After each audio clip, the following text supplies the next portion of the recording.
მოკლედ ბიჭებო, როგორი სიტუაციაა ახლა. ჩემი გატესტვებიდან გამომდინარე, ეს კოლიცოები არის ძალიან მაგარი კოლიცოები და რატო? ძლიერია, ვერ დაღუნავ. აი მაქვს ხოლმე კიდე მოგეხსენებათ აი ასეთი კოლიცოები. ეს შედარებით უფრო რბილია.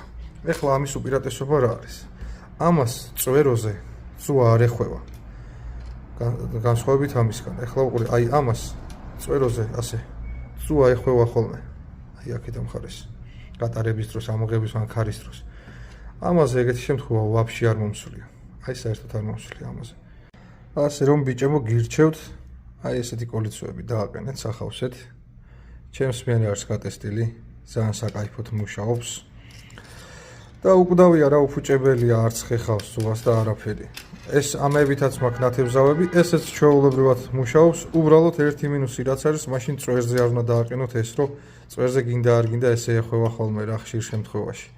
წინ ასე ზღვა რო გამოდის წინ ერთი სიტყვით წინ ასე დაუტრიალდება ხოლმე ზღვა და ამაზე ესეთი რაღაცა არ ხდება. დააყენებთ, მსუბუქიც არის, მძიმე არ არის და იქნება საკაიფო.